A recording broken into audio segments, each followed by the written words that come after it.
Ukrainian President Volodymyr Zelensky addressed the nation on Sunday, September 28, in the wake of a massive Russian missile and drone strike campaign that targeted Kyiv, Zaporizhia, and several other regions across the country.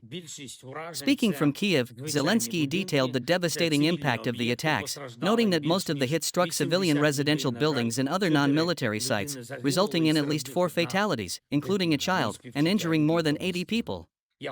He expressed his deepest condolences to the families of the victims and extended heartfelt thanks to the teams involved in rescue operations. These included the Emergency Events Service of Ukraine, first responders, doctors, nurses, police officers, and utilities personnel, all of whom worked tirelessly to provide immediate assistance, contain damage, and ensure the safety of affected communities.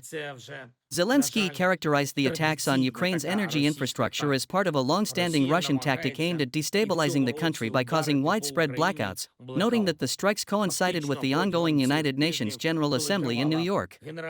He criticized Russia for ignoring all realistic peace proposals, insisting that the country's destructive actions define its intentions more than any statements or claims it makes internationally. Zelensky stressed that these deliberate attacks demonstrate the need for stronger global pressure on Moscow to curb its aggression and protect civilian populations. Turning to the international response, Zelensky called on European nations to implement a new sanctions package, the 19th of its kind, specifically targeting Russian energy commodities, infrastructure, and the Russian tanker fleet.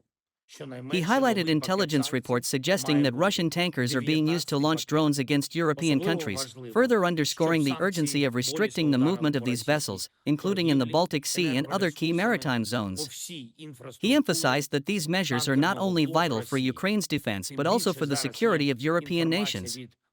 Zelensky also discussed ongoing diplomatic engagement with the United States, noting conversations with President Donald Trump aimed at finding ways to pressure Russia into reconsidering its position and ending the war.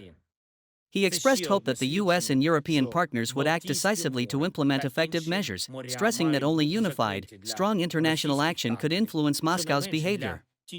In closing, Zelensky reaffirmed Ukraine's commitment to defending its citizens and national sovereignty while strengthening cooperation with European allies to improve air defenses and respond effectively to future attacks.